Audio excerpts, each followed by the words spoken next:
Exam ARO Danapur में 2015 में पूछा गया था। इसमें पूछ के आ रहा है, इसमें पूछ रहा है कि सबसे बड़ा एक कोष की जीव कौन सा है, और जिसके 4 ऑप्शन क्या दिए गए थे। पहला ऑप्शन हमारा ईस्ट है, दूसरा हमारा एसिटाबुलेरिया है, तीसरा एसिटोबैक्टर है, और चौथा क्या है, कॉलोरपिया टैक्सीफोलिया है। तो इसका सही आंसर कितना होगा? इसका सही आंसर आपका ऑप्शन नंबर डी हमारा बिल्कुल सही हो जाएगा। यानी सबसे बड़ा एक कोष की जीव कौन सा होता है, वह कौन सा हो जाएगा? वह हो जाएगा हमारा कॉलोरपिया टैक्सीफोलिया, एक कोष की जीव सबसे बड़ा हो जाएगा। ऑप्शन नंबर डी हमारा बिल्कुल सही हो जाएगा। और अगला क्वेश्चन हमारा आता है, क्वेश्चन नंबर 2 आता है, और यह क्वेश्चन आपका आया था एआरओ गया में 2017 में पूछा गया था। इसमें पूछ के आ रहा है कि हमारे शरीर को ऊर्जा प्रदान करता है, यानी हमारे शरीर को कौन ऊर्जा प्रदान करता है, और जिसके 4 ऑप्शन क्या है। पहला है प्रोटीन, दूसरा है वसा, तीसरा है कार्बोहाइड्रेट, और चौथा क्या है, विटामिन। तो इसका सही आंसर कितना हो जाएगा? इसका सही आंसर आपका हो जाएगा ऑप्शन नंबर सी हमारा बिल्कुल सही हो जाएगा। यानी कि जो हमारा कार्बोहाइड्रेट होता है यह हमारे शरीर को क्या करता है, ऊर्जा प्रदान करता है। ऑप्शन नंबर सी इसका बिल्कुल सही आंसर आपका हो जाएगा। दोस्तों ये सारे क्वेश्चन जो आपको करा रहा हूँ, ये सारे क्वेश्चन मोस्ट इंपॉर्टेंट है। ये सारे क्वेश्चन आपके आर्मी एनए के एग्जाम में पूछे गए हैं। आप ये सारे क्वेश्चन नोट करते चलना, आप एग्जाम यही सारे क्वेश्चन देखने को मिल जाएंगे वहाँ पे। और इसके बाद जो हमारा अगला क्वेश्चन आता है, क्वेश्चन नंबर 3 आता है, और इसमें हमसे क्या पूछ रहा है कि ईस्ट और मशरूम किस प्रकार के जीव के उदाहरण होते हैं, और जिसके 4 ऑप्शन क्या है। पहला है कवक, दूसरा है मोनेरा, तीसरा है प्लांटे, और चौथा क्या है, प्रोटिस्टा। तो इसका सही आंसर कितना हो जाएगा? इसका सही आंसर आपका ऑप्शन नंबर ए हमारा बिल्कुल सही हो जाएगा। यानी ईस्ट और मशरूम किस प्रकार के जीव के उदाहरण होते हैं, यह एक कवक के जीव के उदाहरण होते हैं। ऑप्शन नंबर ए हमारा बिल्कुल सही हो जाएगा। और अगला क्वेश्चन आता है हमारा, क्वेश्चन नंबर 4 आता है। इसमें क्या पूछ रहा है कि स्कर्वी किस विटामिन की कमी से होता है, और यह क्वेश्चन आपका एआरओ जबलपुर में 2015 में पूछा गया था। जिसके 4 ऑप्शन क्या है। पहला है विटामिन बी, दूसरा है विटामिन सी, तीसरा है विटामिन ए, और चौथा है विटामिन डी। तो इसका सही आंसर कितना होगा? इसका सही आंसर आपका ऑप्शन नंबर बी हमारा बिल्कुल सही हो जाएगा। यानी जो स्कर्वी रोग होता है, यह किस विटामिन की कमी से होता है? यह विटामिन सी की कमी के कारण स्कर्वी रोग हो जाता है। ऑप्शन नंबर बी हमारा बिल्कुल सही हो जाएगा। और अगला क्वेश्चन हमारा क्वेश्चन नंबर 5 आता है। इसमें क्या पूछ रहा है? इसमें पूछ रहा है हमारा मस्तिष्क का कौन सा भाग आसन, संतुलन और समतुल्यता के रखरखाव को नियंत्रित करता है, और यह क्वेश्चन आपका एआरओ भोपाल में 2012 में पूछा गया था। इसके 4 ऑप्शन क्या है। पहला हमारा अग्र मस्तिष्क, दूसरा है प्रामस्तिष्क, और तीसरा है ब्रेन स्टेम, और चौथा क्या, अनुमस्तिष्क। इसका सही आंसर कितना होगा? इसका सही आंसर आपका ऑप्शन नंबर डी हमारा बिल्कुल सही हो जाएगा। यानी कि मस्तिष्क का कौन सा भाग आसन, संतुलन और समतुल्यता का रखरखाव को नियंत्रित करता है? कौन करता है? यह करता है अनुमस्तिष्क करता है। ऑप्शन नंबर डी इसका बिल्कुल सही हो जाएगा। दोस्तों ये सारे क्वेश्चन नोट करना, आप एग्जाम यही सारे क्वेश्चन देखने को मिल जाएंगे। अभी जो 26 फरवरी एग्जाम लगा हुआ था, इसमें कई भाइयों का सिलेक्शन हो गया। आप जो ये फोटो देख रहे हैं, इनका जो अभी एग्जाम 26 फरवरी लगा था, और इन्होंने यहीं से क्लास की थी, और जो मेरे नोट्स थे इन्हीं को नोट्स तैयार किया, और उनके एग्जाम में वहीं से क्वेश्चन देखने को मिल गए। अगर आप नोट्स लेना चाहते हो, दिए गए नंबर संपर्क नोट ले सकते हैं, और अपनी जो सफलता है निश्चित कर सकते हैं वहां से। और जो भाई आर्मी एनए के नोट्स लेना चाहते हैं और उनका एग्जाम बहुत पास आ गया और इतना टाइम बिल्कुल नहीं बचा है कि वो नोट्स बना सके, तो दोस्तों यह नोट्स उनके लिए बहुत ही जरूरी है। हम आपको इस नोट्स में बायोलॉजी के, केमिस्ट्री के, फिजिक्स के और जीके जीएस के, इन सभी के एनए के एग्जाम में आए हुए सभी के 1,000 क्वेश्चन से ज्यादा आपको प्रोवाइड कराएंगे। और सभी सब्जेक्ट के नोट्स, यानी जैसे बायोलॉजी हो गया, हमारा केमिस्ट्री हो गया, मैथ हो गया, इन सभी के नोट्स आपको हैंड राइटिंग में प्रोवाइड करा दूंगा। वहीं दोस्तों अगर आप ये नोट्स तैयार कर लेते हैं तो आप 40 से ज्यादा क्वेश्चन बहुत ही आसानी से कर सकते हैं। तो देर किस बात की, दिए गए व्हाट्सएप नंबर पर अभी संपर्क करें। बस आपको वही तैयार करना जो आपको इंपॉर्टेंट क्वेश्चन मैं बताऊंगा, बस आपको वही तैयार करते चलना है, और आपके एग्जाम में सारे क्वेश्चन आपको वहां पे देखने को मिल जाएंगे। बस आपको नोट्स तैयार होने चाहिए वहां पे। और इसके बाद हमारा अगला क्वेश्चन आता है, क्वेश्चन नंबर 6 आता है, और इसमें क्या पूछ रहा है? इसमें हमसे पूछ रहा है कि अंतःस्रावी ग्रंथियों में से किसे मास्टर ग्रंथ के रूप में जाना जाता है, और यह क्वेश्चन आपको एआरओ लखनऊ के 2017 में पूछा गया था। और जिसके 4 ऑप्शन क्या है। पहला है पीयूष ग्रंथ, दूसरा है अधिवृक्क, तीसरा है अग्न्याशय, और चौथा क्या, हाइपोथैलेमस। तो इसका सही आंसर कितना हो जाएगा? इसका सही आंसर आपका हो जाएगा ऑप्शन नंबर ए हमारा बिल्कुल सही हो जाएगा। यानी अंतःस्रावी ग्रंथियों में किसे मास्टर ग्रंथ के रूप में जाना जाता है, किसे जाना जाता है? वह पीयूष ग्रंथि को मास्टर ग्रंथ के रूप में जाना जाता है। ऑप्शन नंबर ए हमारा बिल्कुल सही हो जाएगा। और अगला क्वेश्चन हमारा क्वेश्चन नंबर 7 आता है। इसमें हमसे पूछ रहा है कि एक मासिक धर्म के दौरान सामान्य रूप से निकलने वाले अंडों की संख्या क्या होती है, और यह क्वेश्चन आपको यारो गुवाहाटी में 2012 में पूछा गया था। इसके 4 ऑप्शन क्या है। पहला ऑप्शन हमारा 2, दूसरा 1, तीसरा है 5, और चौथा क्या है 7। तो इसका सही आंसर कितना होगा? इसका सही आंसर आपका ऑप्शन नंबर बी हमारा बिल्कुल सही हो जाएगा। यानी एक मासिक धर्म के दौरान सामान्य रूप से निकलने वाले अंडों की संख्या कितनी होती है, वह कितने होते हैं? उनकी संख्या होती है 1 होती है। ऑप्शन नंबर बी हमारा बिल्कुल सही हो जाएगा। और अगला क्वेश्चन हमारा क्वेश्चन नंबर 8 आता है। इसमें हमसे पूछ रहा है कि एक पुरुष प्रजनन प्रणाली में से प्रत्येक वृषण में कोष्ठक होते हैं जिन्हें वृषण लोब्यूल कहा जाता है। और यह क्वेश्चन आपको एआरओ जालंधर के 2017 में पूछा गया था। इसके 4 ऑप्शन क्या है? पहला है 150, दूसरा है 200, तीसरा है 250 और चौथा है 300। तो इसका सही आंसर कितना होगा? इसका सही आंसर होगा ऑप्शन नंबर सी हमारा बिल्कुल सही हो जाएगा। यानी एक पुरुष प्रजनन प्रणाली में प्रत्येक वृषण में कोष्ठक होते हैं जिन्हें वृषण लोब्यूल कहा जाता है। कितने होते हैं? वह होते हैं हमारे 250 होते हैं। ऑप्शन नंबर सी हमारा बिल्कुल सही हो जाएगा। और अगला क्वेश्चन हमारा क्वेश्चन नंबर 9 आता है। इसमें हमसे पूछ रहा है कि मनुष्य में सामान्य उपवास रक्त शर्करा का स्तर 100 मिलीलीटर रक्त कितना होता है? और यह क्वेश्चन आपको एआरओ भोपाल में 2018 में पूछा गया था। इसके 4 ऑप्शन क्या है? पहला ऑप्शन हमारा है 80 से 100 मिलीग्राम, दूसरा है हमारा 80 से 110 मिलीग्राम और तीसरा है 80 से 120 मिलीग्राम और चौथा है क्या 80 से 150 मिलीग्राम। तो इसका सही आंसर कितना होगा? इसका सही आंसर होगा ऑप्शन नंबर ए हमारा बिल्कुल सही हो जाएगा। यानी मनुष्य में सामान्य उपवास रक्त शर्करा का स्तर प्रति 100 मिलीलीटर रक्त होता है। ये कितना होता है? यह टोटल आपको होता है 80 से लेके 100 मिलीग्राम होता है। ऑप्शन नंबर ए हमारा बिल्कुल सही हो जाएगा। दोस्तों ये सारे क्वेश्चन नोट करते चलिएगा। और अगला क्वेश्चन हमारा आता है क्वेश्चन नंबर 10 आता है। इसमें हमसे पूछ रहा है कि ब्लड कैंसर को आमतौर पर किस नाम से जाना जाता है? और यह क्वेश्चन आपको एआरओ कोल्हापुर में 2016 में पूछा गया था। जिसके 4 ऑप्शन क्या है? पहला है हमारा पोलियो, दूसरा है हमारा मोनिंजाइटिस और तीसरा हमारा छोटी चेचक और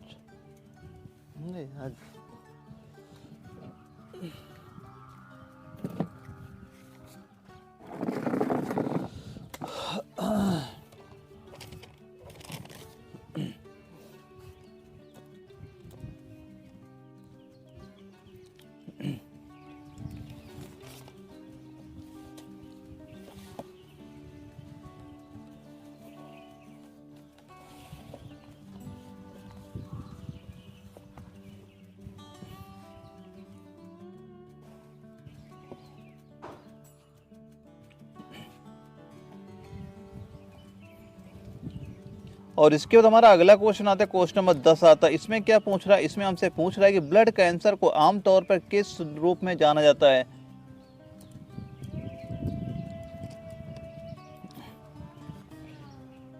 और इसके बाद हमारा अगला क्वेश्चन आता है क्वेश्चन नंबर 10 आता है। और इसमें हमसे पूछ रहा है कि ब्लड कैंसर को आमतौर पर किस नाम से जाना जाता है? और यह क्वेश्चन आपको एआरओ कोल्हापुर के 2016 में पूछा गया था। जिसके 4 ऑप्शन क्या है? पहला है पोलियो, दूसरा है हमारा मेनिंजाइटिस और तीसरा हमारा छोटी चेचक और चौथा क्या है? ल्यूकीमिया। तो इसका सही आंसर कितना हो जाएगा? इसका सही आंसर आपका ऑप्शन नंबर डी हमारा बिल्कुल सही हो जाएगा। यानी ब्लड कैंसर को आमतौर पर किस नाम से जानते हैं? उसे ल्यूकीमिया नाम से जाना जाता है। ऑप्शन नंबर डी हमारा बिल्कुल सही हो जाएगा। और अगला क्वेश्चन हमारा क्वेश्चन नंबर 11 आता है। इसमें हमसे पूछ रहा है कि मनुष्यों में ऑक्सीजन के परिवहन के लिए क्या जिम्मेदार होता है? और यह क्वेश्चन आपको एआरओ नागपुर के 2015 में पूछा गया था। जिसके 4 ऑप्शन क्या है? पहला हमारा श्लेष्मा, दूसरा है हमारा मेलेनिन, तीसरा है लसिका और चौथा क्या है? हीमोग्लोबिन। तो इसका सही आंसर कितना होगा? इसका सही आंसर आपका ऑप्शन नंबर डी हमारा बिल्कुल सही हो जाएगा। यानी मनुष्यों में ऑक्सीजन के परिवहन के लिए जिम्मेदार होता है। जिम्मेदार क्या होता है? वह होता है हमारा हीमोग्लोबिन, इसके लिए जिम्मेदार होता है। ऑप्शन नंबर डी हमारा बिल्कुल सही हो जाएगा। और अगला क्वेश्चन हमारा क्वेश्चन नंबर 12 आता है। इसमें हमसे क्या पूछ रहा है कि एक सामान्य मानव 1 मिनट में श्वसन लेता है, यानी कितनी बार श्वसन लेता है? और यह क्वेश्चन आपका एआरओ बंगलोर के 2012 में पूछा गया था। जिसके 4 ऑप्शन क्या है? पहला हमारा 10 से 15 बार और दूसरा है 14 से 18 बार, तीसरा है 35 से 45 बार और चौथा है 45 से 55 बार। तो इसका सही आंसर कितना होगा? इसका सही आंसर होगा ऑप्शन नंबर बी हमारा बिल्कुल सही हो जाएगा। यानी एक सामान्य मानव 1 मिनट में कितनी बार श्वसन लेता है, कितनी बार सांस लेता है? वह सांस लेता है 14 से 18 बार सांस लेता है। ऑप्शन नंबर बी हमारा बिल्कुल सही हो जाएगा। और अगला क्वेश्चन हमारा क्वेश्चन नंबर 13 आता है। इसमें हमसे पूछ रहा है कि बाल, उंगलियों के नाखून और खुरों और सींगों में मौजूद प्रोटीन का नाम क्या होता है? और यह क्वेश्चन आपका एआरओ जयपुर के 2017 में पूछा गया था। और जिसके 4 ऑप्शन क्या है? पहला हमारा कैरोटीन, दूसरा हमारा मेसोलिन, तीसरा है हेरोटीन और चौथा क्या? इनमें से कोई नहीं। तो इसका सही आंसर कितना होगा? इसका सही आंसर आपका ऑप्शन नंबर ए हमारा बिल्कुल सही हो जाएगा। यानी बालों, उंगलियों के नाखून, खुरों और सींगों में मौजूद जो प्रोटीन होती है किस नाम से जानी जाती है? वह जानी जाती है कैरोटीन नाम से जानी जाती है। ऑप्शन नंबर ए इसका बिल्कुल सही हो जाएगा। दोस्तों ये सारे क्वेश्चन नोट करते चलिएगा। और अगला क्वेश्चन हमारा क्वेश्चन नंबर 14 आता है। और इसमें हमसे पूछ रहा है कि कवक जगत के जीवों की कोशिका भित्ति नामक एक जटिल सरकार। और इसके बाद हमारा अगला क्वेश्चन आता है क्वेश्चन नंबर 14 आता है। इसमें हमसे पूछ रहा है कि कवक जगत के कई जीवों की कोशिका भित्ति खालिस्तान नामक एक जटिल शर्करा से बनी होती है। और यह क्वेश्चन आपका यारो अहमदनगर के 2012 में पूछा गया था, जिसके 4 ऑप्शन क्या है। पहला हमारा क्या काइटिन, दूसरा है हमारा लिग्निन, तीसरा हमारा प्रेक्टिन और चौथा क्या सेल्यूलोज। तो इसका सही आंसर कितना होगा? इसका सही आंसर आपका ऑप्शन नंबर ए हमारा बिल्कुल सही हो जाएगा। यानी कवक जगत के कई जीवों की कोशिका भित्ति किसकी बनी होती? काइटिन नामक एक जटिल शर्करा से बनी होती। ऑप्शन नंबर ए हमारा बिल्कुल सही हो जाएगा। और इसके बाद अगला क्वेश्चन आता है, क्वेश्चन नंबर 15 आता है। इसमें पूछ रहा है कि मनुष्य का सामान्य रक्तचाप कितना होता है। और यह क्वेश्चन आपका यारो जालंधर के 2011 में पूछा गया था, जिसके 4 ऑप्शन क्या है। पहला हमारा 70 से 130 mm प्रति HG और दूसरा क्या है, और जिसके 4 ऑप्शन क्या है। पहला ऑप्शन हमारा 70 से लेके 130 mm HG और दूसरा क्या 80 से 120 mm HG और तीसरा क्या हमारा 80 से 130 mm HG और चौथा क्या 70 से 110 mm HG। तो इसका सही आंसर कितना हो जाएगा? इसका सही आंसर आपका ऑप्शन नंबर बी हमारा बिल्कुल सही हो जाएगा। यानी मनुष्य का सामान्य रक्तचाप कितना होता है? वह होता है 80 और 120 के बीच में होता है। ऑप्शन नंबर बी हमारा बिल्कुल सही हो जाएगा। दोस्तों इसके बाद आपको केमिस्ट्री के 15 क्वेश्चन नोट कराने वाला हूँ, ये भी क्वेश्चन नोट कर लेना। ये भी आपके सारे क्वेश्चन आपके आर्मी NX एग्जाम में पूछे गए थे। और दोस्तों इसके बाद आपको केमिस्ट्री के 15 क्वेश्चन नोट कराने वाला हूँ, ये भी सारे क्वेश्चन नोट कर लेना। ये भी क्वेश्चन आपके आर्मी नर्सिंग असिस्टेंट एग्जाम में पूछे गए। तो आपका जब भी एग्जाम लगेगा वहाँ पे यही सारे क्वेश्चन देखने को मिल जाएंगे। और जो हमारा केमिस्ट्री का पहला क्वेश्चन है, क्वेश्चन नंबर 16, इसमें हमसे पूछ रहा है कि गैल्वेनीकरण की प्रक्रिया में लोहे पर क्या जमा होता है। और यह क्वेश्चन आपका यारो लखनऊ के 2012 में पूछा गया था, जिसके 4 ऑप्शन क्या है। पहला है टिन, दूसरा जस्ता, तीसरा तांबा और चौथा एल्यूमिनियम। तो इसका सही आंसर कितना होगा? इसका सही आंसर आपका ऑप्शन नंबर बी हमारा बिल्कुल सही हो जाएगा। यानी गैल्वेनीकरण की प्रक्रिया में लोहे पर क्या जमा होता है। लोहे पर क्या जमा होता है? उसमें जस्ता जमाया जाता है। यानी जो गैल्वेनीकरण प्रक्रिया होती है उसमें क्या जमा दिया जाता है? उसमें जस्ते की परत एक चढ़ा दी जाती है। ऑप्शन नंबर बी हमारा बिल्कुल सही हो जाएगा। और अगला क्वेश्चन हमारा आता है, क्वेश्चन नंबर 17 आता है। इसमें हमसे पूछ रहा है कि सिरके का रासायनिक नाम क्या है। और यह क्वेश्चन हमको यारो ग्वालियर के 2017 में पूछा गया था। इसके 4 ऑप्शन क्या है। पहला एसिटिक अम्ल, दूसरा है सिट्रिक अम्ल और तीसरा है लैक्टिक अम्ल और चौथा क्या फार्मिक अम्ल। तो इसका सही आंसर कितना होगा? इसका सही आंसर आपका ऑप्शन नंबर ए हमारा बिल्कुल सही हो जाएगा। यानी सिरके का रासायनिक नाम क्या होता है। तो सिरके का रासायनिक नाम क्या होता है? वह एसिटिक अम्ल होता है। ऑप्शन नंबर ए हमारा बिल्कुल सही हो जाएगा।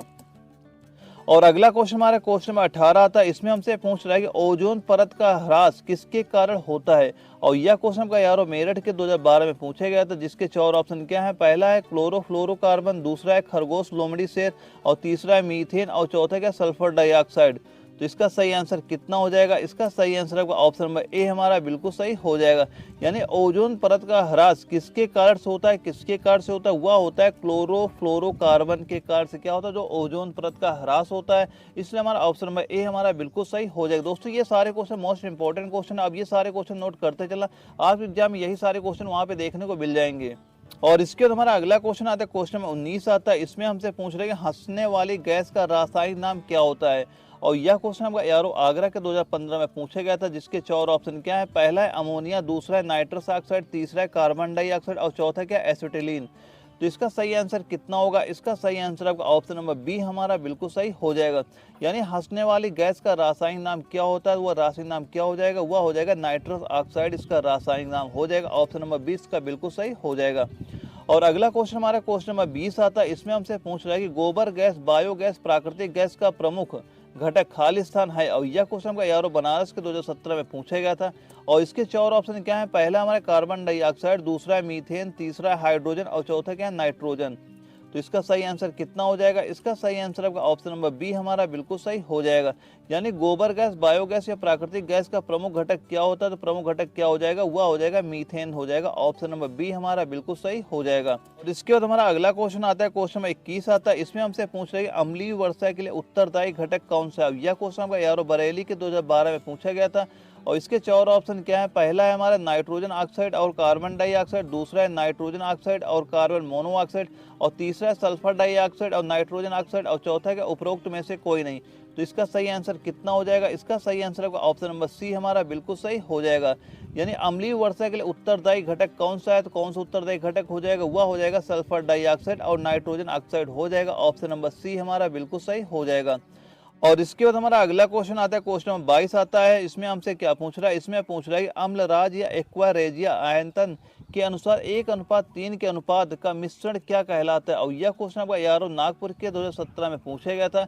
इसके 4 ऑप्शन क्या है? पहला है सांद्र H2SO4 और सांद्र HCl 1:3 के अनुपात में, और दूसरा क्या है? सांद्र HNO3 और सांद्र HCl 1:3 के अनुपात में, और तीसरा क्या है? सांद्र HNO3 और सांद्र HCl 3 के अनुपात में है, और चौथा क्या है? सांद्र H2SO4 और सांद्र HNO3 3:1 के अनुपात में है।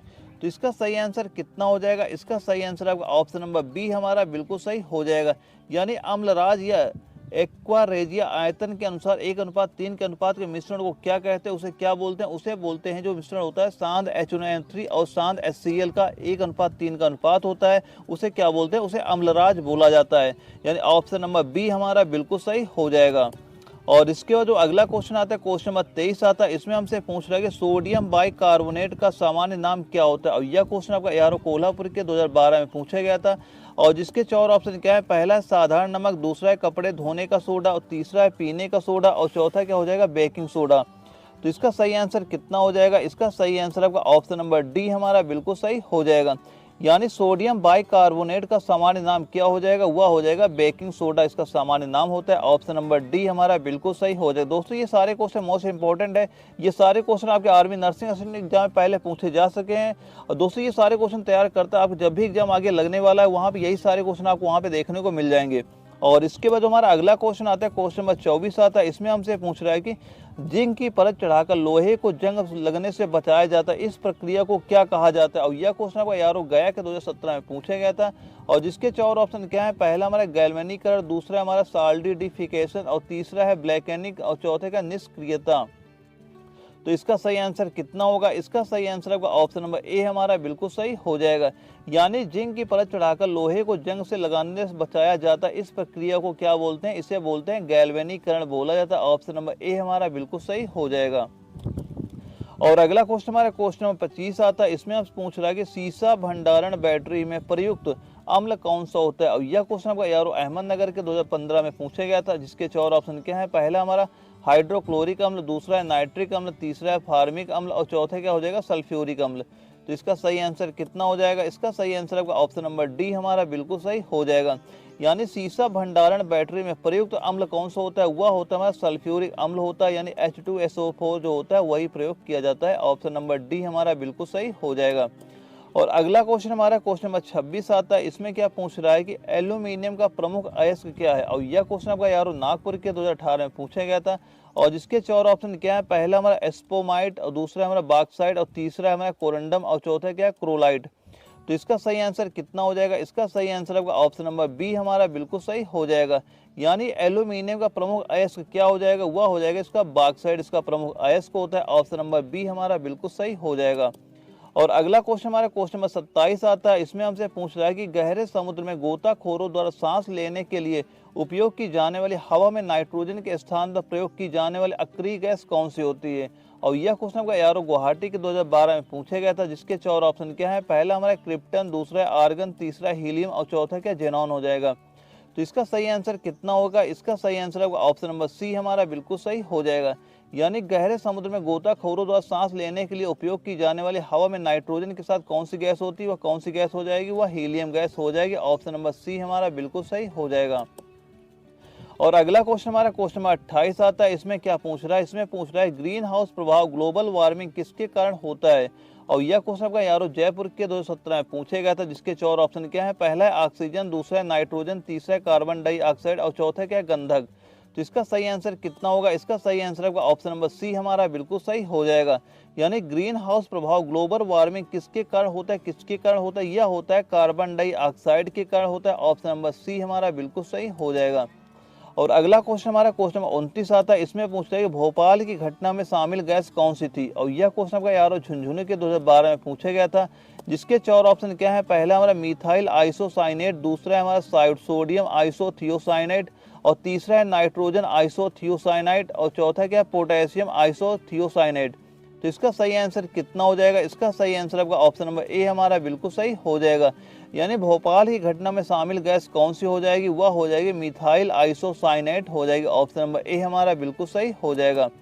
और अगला क्वेश्चन हमारा क्वेश्चन नंबर 30 आता है। इसमें हमसे पूछ रहा है कि वह रेडियो धर्मी तत्व जो सामान्यतः परमाणु विखंडन द्वारा बिजली उत्पादन के लिए परमाणु में उपयोग की जाती है। और यह क्वेश्चन आपको एआरओ अहमदनगर के 2015 में पूछा गया था, जिसके 4 ऑप्शन क्या दिए गए हैं। पहला है प्लूटोनियम, दूसरा है यूरेनियम, तीसरा है थोरियम और चौथा क्या है कैडमियम। तो इसका सही आंसर कितना हो जाएगा? इसका सही आंसर आपका ऑप्शन नंबर बी हमारा बिल्कुल सही हो जाएगा। यानी वह रेडियो धर्मी तत्व जो सामान्यतः परमाणु विखंडन द्वारा बिजली उत्पादन के लिए परमाणु में उपयोग किया जाता है, क्या कहलाता है? वह क्या कहलाएगा? वह यूरेनियम का उपयोग किया जाता है। ऑप्शन नंबर बी हमारा बिल्कुल सही हो जाएगा। दोस्तों इसके बाद क्या करेंगे, आपको फिजिक्स के 5 क्वेश्चन नोट कराने वाला हूं। ये भी क्वेश्चन आप लिख लेना, ये भी सारे क्वेश्चन आपके एनएक एग्जाम में पूछे गए हैं। आपके एग्जाम में ऐसे क्वेश्चन वहां पे देखने को मिल जाएंगे।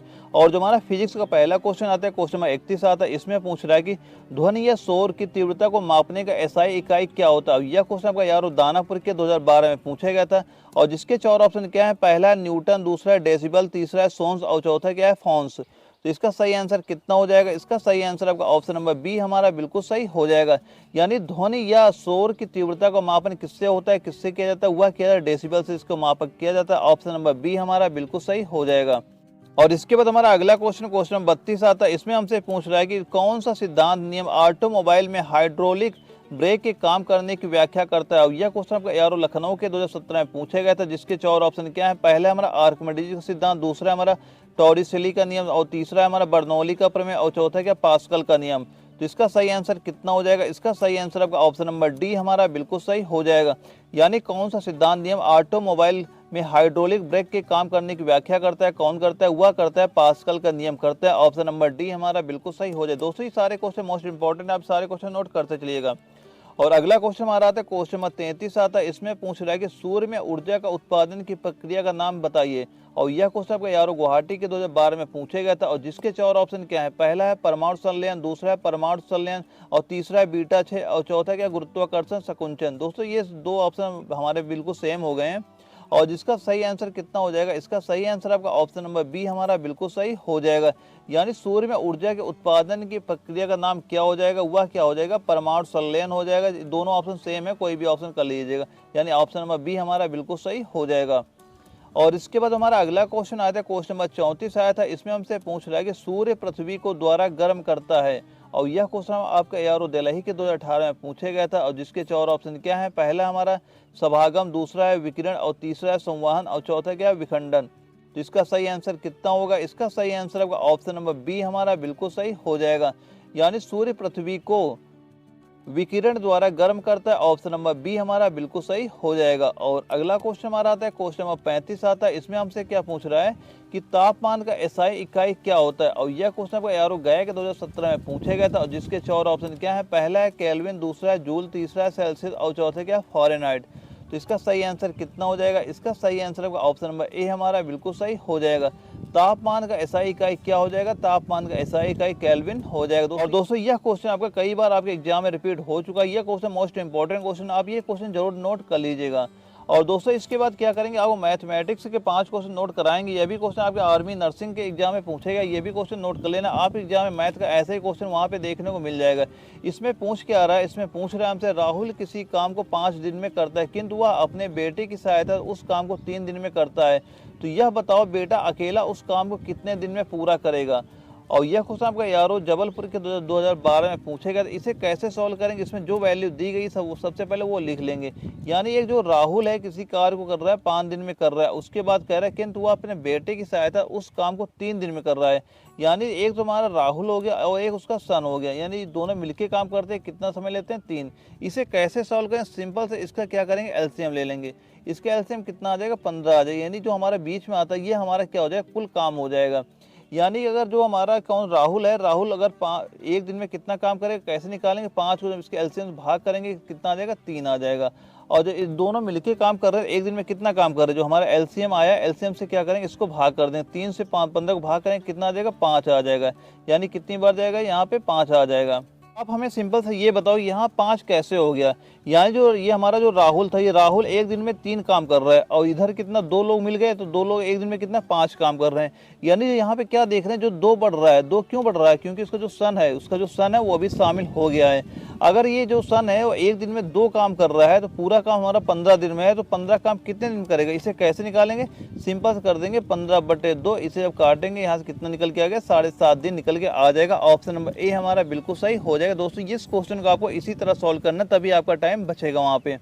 और इसके बाद क्या है, इसके बाद हमारा अगला क्वेश्चन आता है, क्वेश्चन नंबर 37 आता है। इसमें हमसे क्या पूछ रहा है कि यदि 2500 को 8% वार्षिक दर से साधारण ब्याज पर 4 वर्ष के लिए निवेश किया जाता है, 4 वर्ष बाद कितना ब्याज प्राप्त होगा। और यह क्वेश्चन आपका यारो झुंझुनू के 2017 में पूछा गया था। इसे कैसे सॉल्व करेंगे, इसमें हमसे पूछ क्या रहा है, इसमें हमसे पूछ रहा है ब्याज कितना प्राप्त होगा, वो अभी कौन सा, साधारण ब्याज। तो साधारण ब्याज अगर कभी भी पूछता है, आप सिंपल से क्या करेंगे, जो हमारा दर दिया गया और गुणे समय दिया गया इसको गुणा कर लेंगे और यहीं से हमारा क्या ब्याज निकल के आ जाता है। यानी दर हमारे कितना 8% है और समय कितना 4 है, तो हमारा ब्याज कितना मिलेगा, ब्याज मिलेगा 8 × 4 यानी कि 32% हमें ब्याज मिलेगा। और मेरा राशि कितनी है, राशि हमारी कितनी है 2500 रुपये, और इसका निकाल देंगे सिंपल सा 32%। 32/100 करेंगे, यहाँ से 2 0 2 0 यहाँ से काट देंगे, यहाँ कितना आ गया 25 × 32 आ गया, यानी कितना बच रहा है 25 × 32। अब अगर हम 25 से गुणा कर तो 25 दूना 50 का 0 हो गया, हासिल आएंगे 5 आ गया, 25 या 75 हो गया, 75 और 5 कितना हो जाएगा 80 हो जाएगा। यानी हमें कितना ब्याज मिलेगा, कितना रुपये ब्याज मिलेगा, वह ब्याज मिलेगा हमें 800 रुपये का ब्याज मिलेगा। ऑप्शन नंबर बी हमारा बिल्कुल सही हो जाएगा। और इसके बाद हमारा अगला क्वेश्चन आता है, क्वेश्चन नंबर 38 आता है। इसमें हमसे पूछ रहा है कि 3 डिब्बों में 33 लीटर, 44 लीटर, 55 लीटर दूध है, तो वह बड़े से बड़े माप का डिब्बा क्या होगा जो प्रत्येक डिब्बे का पूर्ण संख्या में माप सके। और यह क्वेश्चन आपको यारो बनारस के 2018 में पूछेगा। तो इसे कैसे सॉल्व करेंगे, इसे सॉल्व करने के लिए जो सिंपल जो वैल्यू दी गई है उसे हम लिख लेंगे। इसमें पूछ क्या आ रहा है, इसमें पूछ रहा है कि डिब्बे का पूर्ण संख्या माप सके, और इसमें दिया क्या जा रहा है, इसमें दिया बड़े से बड़े, और जहाँ पे बड़े से बड़े संख्या आ जाएगी वहाँ पे सीधा क्या निकालेंगे, मासापा आप निकाल लेंगे, वही हमारा आंसर हो जाता है। इसका मासापा कैसे निकालें, 3 संख्या हो गई हमारी, एक संख्या 33 हो गई, एक संख्या 44 हो गई और एक संख्या 55 हो गई। इसका आपको सिंपल सा मासापा निकाल लेना, वही हमारा आंसर हो जाता है। मासापा निकालेंगे, मैं एक शॉर्ट ट्रिक बता रहा हूँ, वैसे ही आपको मासा निकालना है। सबसे पहले जो बड़ी संख्या उनका क्या निकाल लेंगे, अंतर निकाल लेंगे। इनका अंतर कितना आ रहा है, इनका अंतर निकल के आ रहा है 11। अब ये देखेंगे जो हमारे 11 छोटी संख्या आ गई है, क्या जो एक संख्या बच रही उससे भाग जा रही है, अगर भाग जा रही तो वही हमारा क्या हो जाएगा, मासापा हो जाएगा। यानी इसका मासापा कितना हो जाएगा, मासापा 11 हो जाएगा, यही हमारा आंसर हो जाएगा। यानी छोटे से छोटे डिब्बे का माप क्या हो जाएगा, वह हो जाएगा 11 लीटर। ऑप्शन नंबर डी हमारा बिल्कुल सही हो जाएगा। और इसके बाद हमारा अगला क्वेश्चन आता है, क्वेश्चन 39 आता है। इसमें हमसे पूछ रहा है कि 100 तक की सभी विषम संख्याओं का औसत क्या होगा। और यह क्वेश्चन आपका यारो ग्वालियर के 2017 में पूछे गया, तो इसे कैसे सॉल्व करेंगे। कभी भी आपके सामने अगर ऐसा क्वेश्चन देखने को आता है जिसमें कि पूरी एक सीरीज बन रही हो, यानी जिसमें अंतराल बराबर का है, उसे कैसे सॉल्व करें। सबसे पहले क्या लिखेंगे, 100 तक की सभी विषम संख्याओं का। तो अगर 100 तक संख्याएं लिखते हैं हम, यहाँ कैसे लिखते हैं, 1 2 3 ऐसे अगर हम लिखते जाते हैं, यहाँ से लास्ट में हमारा 99 हो जाएगा, फिर 100 हो जाएगा। इसमें विषम संख्या कौन सी है, जैसे हमारा 1 है, ये विषम संख्या है, फिर यहाँ 3 है, फिर एक संख्या हमारा क्या आ गया 5 है, विषम संख्या होंगी। तो ऐसे यानी 1 हो गया, 3 हो गया, या 5 हो गया, और इधर क्या आ गया लास्ट में हमारा एक 99 विषम संख्या होगी। इसे अगर पूछे, इसका पूछता है कभी आपसे पूछता है कि इसका औसत बताओ, औसत कैसे निकालेंगे, जो हमारी पहली संख्या और आखिरी संख्या जोड़ के बटे 2 कर देंगे, वही हमारे क्या हो जाएगा, वही हमारा औसत हो जाएगा। यानी पहली संख्या 1 है और आखिरी संख्या भाई 99 है, इनका योग करके बटे 2 कर दो, यानी 1 + 99 बाई कितना 2 कर देंगे। यहाँ कितना हो गया 100/2, इसे काट देंगे कितना हो जाएगा 50 हो गया। यही हमारा क्या आ जाएगा, औसत आ जाएगा। यानी ऑप्शन नंबर सी हमारा बिल्कुल सही हो जाएगा। और इसके बाद हमारा अगला क्वेश्चन आता है, क्वेश्चन नंबर 40 आता है। इसे कैसे सॉल्व करेंगे, इसमें क्या पूछ रहा है, इसमें हमसे पूछ रहा है कि यदि किसी कमरे का आयतन 792 मीटर क्यूब है और फर्श का क्षेत्रफल 132 मीटर स्क्वायर है, तो कमरे की ऊंचाई ज्ञात कीजिए। और यह क्वेश्चन आपका यारो लखनऊ के 2018 में पूछेगा। इसे कैसे सॉल्व करेंगे, इसमें जो वैल्यू दी गई सबसे पहले वो लिख लेंगे। यानी यदि किसी कमरे का आयतन क्या होता है, वह होता है लंबाई गुणे चौड़ाई गुणे ऊंचाई, क्या होता है कमरे का आयतन होता है। और उसके बाद क्या दे रहा है, फर्श का क्षेत्रफल, और फर्श का क्षेत्रफल क्या होता है, वह होता है लंबाई गुणे चौड़ाई। अगर इसे हम भाग कर देते हैं, यहाँ से हमारा यानी चौड़ाई से चौड़ाई कट जाएगा, लंबाई से लंबाई कट जाएगा, यहाँ से हमारा एच निकल के आ जाएगा। और वैसा ही हम सिंपल से इसमें भी करेंगे, यानी 792 और बटे 132 करेंगे यहाँ से, और यहाँ से हमारा क्या निकल के, यहाँ से हमारा आंसर निकल के आ जाएगा। यानी ऑप्शन नंबर से हम कट करेंगे कितना आ जाएगा हमारा, यहाँ पे 6 आ जाएगा काटेंगे तो। ऑप्शन नंबर बी हमारा बिल्कुल सही हो जाएगा। और दोस्तों इसके बाद क्या करेंगे, आपको 10 क्वेश्चन जीके जीएस कराने वाले, ये भी क्वेश्चन नोट कर लेना। ये भी क्वेश्चन मोस्ट इंपॉर्टेंट क्वेश्चन आपके, ये भी क्वेश्चन आपके आर्मी एनए के एग्जाम में पूछे गए थे। और जो हमारा जीके का पहला क्वेश्चन है, क्वेश्चन नंबर 41 है, इसमें हमसे क्या पूछ रहा है, भारत में जैन धर्म के संस्थापक कौन थे। और यह क्वेश्चन आपका यारो जालंधर के 2015 में पूछे गया था, जिसके 4 ऑप्शन क्या है, पहला है महावीर, दूसरा है ऋषभ, और तीसरा है पार्श्वनाथ, और चौथा है अश्वघोष। तो इसका सही आंसर कितना होगा, इसका सही आंसर आपका ऑप्शन नंबर ए हमारा बिल्कुल सही हो जाएगा। यानी भारत में जैन धर्म के संस्थापक कौन है, तो कौन हो जाएंगे, वह महावीर हो जाएंगे। ऑप्शन नंबर ए इसका बिल्कुल सही हो जाएगा। और अगला क्वेश्चन हमारा आता है, क्वेश्चन नंबर 42 आता है। इसमें हमसे पूछ रहा है कि दिल्ली सल्तनत की दरबारी राजभाषा क्या थी। और यह क्वेश्चन यारो भोपाल के 2018 में पूछा गया था, जिसके 4 ऑप्शन क्या है, पहला उर्दू, दूसरा अरबी, तीसरा फारसी, और चौथा है हिंदी। तो इसका सही आंसर कितना होगा, इसका सही आंसर आपका ऑप्शन नंबर सी हमारा बिल्कुल सही हो जाएगा।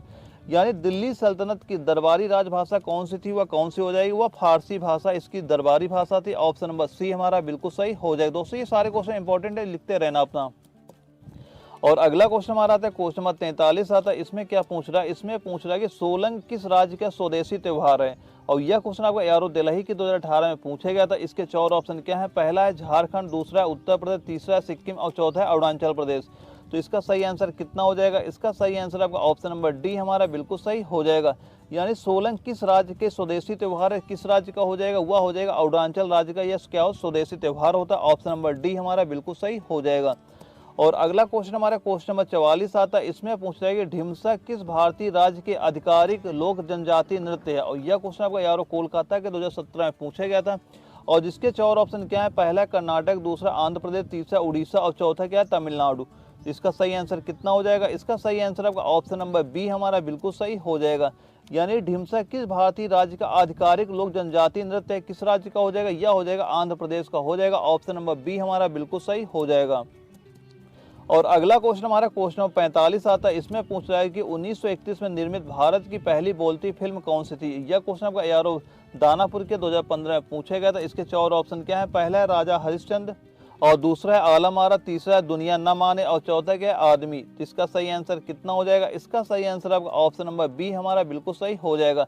यानी 1931 में निर्मित भारत की पहली बोलती फिल्म कौन सी थी, तो कौन सी हो जाएगी, वह हो जाएगी आलम आरा। इसका बिल्कुल सही आंसर हो जाएगा। ऑप्शन नंबर बी हमारा सही हो जाएगा। और अगला क्वेश्चन हमारा क्वेश्चन नंबर 46 आता है। इसमें पूछ रहा है कि सूफी परंपरा के संदर्भ में खानगाह शब्द का क्या अर्थ है। और यह क्वेश्चन आपका यारो जबलपुर के 2018 में पूछे गया था। इसके 4 ऑप्शन क्या है, पहला है नरक, दूसरा है कब्रिस्तान, तीसरा है धर्मशाला, और चौथा है स्वर्ग। तो इसका सही आंसर कितना हो जाएगा, इसका सही आंसर आपका ऑप्शन नंबर सी हमारा बिल्कुल सही हो जाएगा। यानी सूफी परंपरा के संदर्भ में खानगाह शब्द का क्या अर्थ होता है, इसका अर्थ क्या होता है, इसका अर्थ होता है हमारा धर्मशाला। ऑप्शन नंबर सी हमारा बिल्कुल सही हो जाएगा। दोस्तों ये सारे क्वेश्चन मोस्ट इंपॉर्टेंट क्वेश्चन, आप ये सारे क्वेश्चन नोट करते चलिएगा। और इसके बाद हमारा अगला क्वेश्चन आता है, क्वेश्चन नंबर 47 आता है। इसमें हमसे पूछ रहा है कि उच्च तापमान और भारी वर्षा वाले क्षेत्रों में कौन सी मिट्टी बनती है। और यह क्वेश्चन आपका यारो भोपाल के 2019 में क्वेश्चन पूछा गया था। और इसके 4 ऑप्शन क्या है, पहला हमारा पीट मिट्टी, दूसरा है लेटेराइट मिट्टी, और तीसरा है काली मिट्टी, और चौथा है जंगल की मिट्टी। तो इसका सही आंसर कितना होगा, इसका सही आंसर आपका ऑप्शन नंबर बी हमारा बिल्कुल सही हो जाएगा।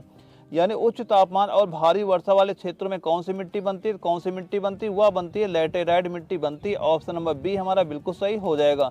और अगला क्वेश्चन हमारा क्वेश्चन नंबर 48 आता है। इसमें हमसे क्या पूछ रहा है कि सौर मंडल की खोज किसने की थी। और यह क्वेश्चन आपको यारो लखनऊ के 2012 में क्वेश्चन पूछा गया था। जिसके 4 ऑप्शन क्या है, पहला हमारा कोपरनिकस, दूसरा है आर्यभट्ट, तीसरा है केपलर, और चौथा क्या है न्यूटन। तो इसका सही आंसर कितना होगा, इसका सही आंसर होगा ऑप्शन नंबर ए हमारा बिल्कुल सही हो जाएगा। यानी सौर मंडल की खोज किसने की थी, तो सौर मंडल की खोज किसने की थी, वह की थी कोपरनिकस ने सौर मंडल की खोज की थी। ऑप्शन नंबर ए हमारा बिल्कुल सही हो जाएगा। और अगला क्वेश्चन हमारा क्वेश्चन नंबर 49 आता है। इसमें हमसे क्या पूछ रहा है, भारत की सबसे बड़ी सुरंग जवाहर सुरंग किस राज्य में स्थित है। और यह क्वेश्चन आपका यारो बंगलोर के 2017 में पूछा गया था। जिसके 4 ऑप्शन क्या है, पहला है जम्मू कश्मीर, दूसरा है महाराष्ट्र, तीसरा है कर्नाटक, और चौथा है हिमाचल प्रदेश। तो इसका सही आंसर कितना होगा, इसका सही आंसर आपका ऑप्शन नंबर ए हमारा बिल्कुल सही हो जाएगा। यानी भारत की सबसे बड़ी सुरंग जवाहर सुरंग किस राज्य में स्थित है, किस राज्य में स्थित, यह जम्मू और कश्मीर राज्य में स्थित है। ऑप्शन नंबर ए इसका बिल्कुल सही हो जाएगा। इसके बाद हमारा अगला क्वेश्चन आता है, क्वेश्चन नंबर 50 आता है। इसमें क्या पूछ रहा है कि भारत का झीलों का जिला किसे कहा जाता है। और यह क्वेश्चन आपका यारो लखनऊ के 2015 में पूछा गया था। और जिसके 4 ऑप्शन क्या है, पहला हमारा नैनीताल, दूसरा है शिमला, और तीसरा है सिक्किम, और चौथा क्या है हमारा माथेरान। तो इसका सही आंसर कितना हो जाएगा? इसका सही आंसर आपका ऑप्शन नंबर ए हमारा बिल्कुल सही हो जाएगा। यानी भारत का झीलों का जिला किसे कहा जाता है? जो नैनीताल होता है उसे भारत का झीलों का जिला कहा जाता है। ऑप्शन नंबर ए हमारा बिल्कुल सही हो जाएगा। दोस्तों, अभी आपको जो टोटल 50 क्वेश्चन सॉल्व कराए, ये सारे क्वेश्चन आपके आर्मी एनए के एग्जाम में आ